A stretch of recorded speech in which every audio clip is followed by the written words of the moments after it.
ശാരിക്ക് എന്താ തോന്നുന്നേ? അത് പറ. ദേവിക നന്ദനായിട്ടുള്ള ഡിവോഴ്സ് നടക്കുമോ? ആ ഡിവോഴ്സ് നടക്കാൻ വേണ്ടിയല്ലേ നിങ്ങൾ കാത്തിരിക്കുന്നത്? ഞാൻ ചോദിച്ചു കേട്ടില്ലേ? ആ കേട്ടു. ഞാൻ ആലോചിക്കുകയായിരുന്നു കെവിനേട്ടാ, ഡിവോഴ്സ് വേണമെന്ന് തന്നെയാ ചേച്ചിയുടെ ആഗ്രഹം. ഞങ്ങൾക്കും അങ്ങനെ തന്നെയാ. അപ്പൊ പിന്നെ വിവാഹമോചനം നടക്കുമല്ലോ. അല്ല, കെവിൻ ചേട്ടന് ചേച്ചിയും നന്ദേട്ടനും തമ്മിൽ ഡിവോഴ്സ് വേണമെന്നാണോ വേണ്ടെന്നാണോ? അല്ല, കുടുംബം വേർപിരിയുക എന്നുള്ളത് വിഷമുണ്ടാക്കുന്നതാണല്ലോ.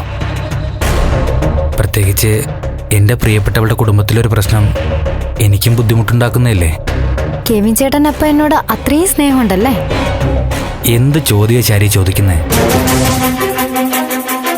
ശരിക്കും ദേവിക എൻ്റെ ഏട്ടത്തിയുടെ സ്ഥാനത്തല്ലേ? അതേടാ, ഏട്ടത്തെയും ക്ലാസ്മേറ്റും എല്ലാം ആണ്. എന്നിട്ടല്ലേ ഈ ചതി ചെയ്തേ? ശാരിക, ആ കെവിൻ ചേട്ടന് കിട്ടിയത് എത്ര ഭാഗ്യെന്ന് ചിന്തിക്കുമായിരുന്നു. വിവാഹമോചനം കിട്ടിയ പിന്നെ ദേവികയുടെ പ്ലാൻ എന്താണ്? നല്ലൊരു പയ്യനെ കണ്ടുപിടിച്ച് ചേച്ചിയുടെ കല്യാണം നടത്തണം. ചെറിയ പ്രായമല്ലേ, ഒറ്റയ്ക്ക് നിൽക്കേണ്ട കാര്യമില്ലല്ലോ. ആ, അതും ശരിയാ. ആ അതിരിക്കട്ടെ, നന്ദേട്ടന്റെ പ്ലാൻ എന്താ? കെവിൻ ചേട്ടന്റെ കൂട്ടുകാരനല്ലേ, കാര്യങ്ങളൊക്കെ പറഞ്ഞിട്ടുണ്ടാവുമല്ലോ. നന്ദൻ വേറെ കല്യാണം കഴിക്കാൻ തോന്നുന്നില്ല.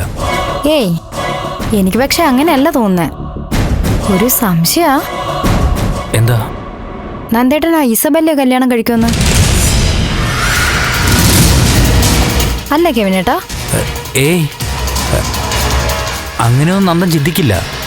സത്യം പറയാലോ, അവര് നല്ല പൊളി മാച്ചാ. ഇസബെല്ല നല്ല സ്റ്റൈലിഷ് അല്ലേ?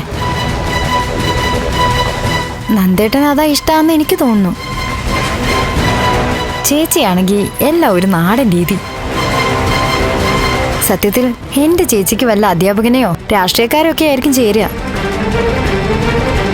ഇസബെല്ല നന്ദേട്ടന് നല്ല മാച്ചായിരിക്കും.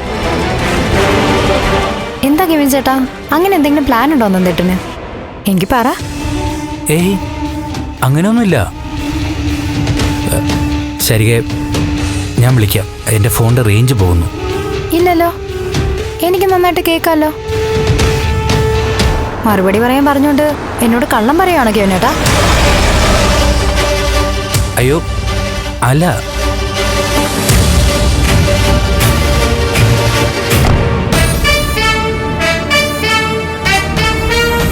എനിക്കറിയാം കെവിനേട്ടൻ എന്നോട് കള്ളം പറയാൻ പറ്റില്ല എന്ന്.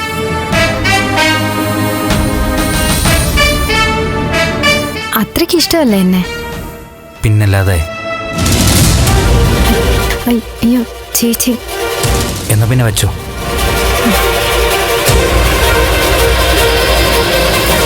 ശരി ചേച്ചി, ഞാൻ എൻ്റെ ഫ്രണ്ടിനെ. ആരെ വിളിച്ചോന്ന് ഞാൻ ചോദിച്ചില്ല. ഈ രാത്രിയിൽ പുറത്ത് വന്നിട്ട് വേണോ ഫോൺ ചെയ്യാൻ? അല്ല, ഞാൻ സംസാരിച്ചിങ്ങനെ നടന്ന്. തോന്നും, ചിലപ്പോ റോഡിലോട്ട് ഇറങ്ങി നടക്കാനും തോന്നും. ആ തോന്നലൊക്കെ നല്ലതിനല്ല.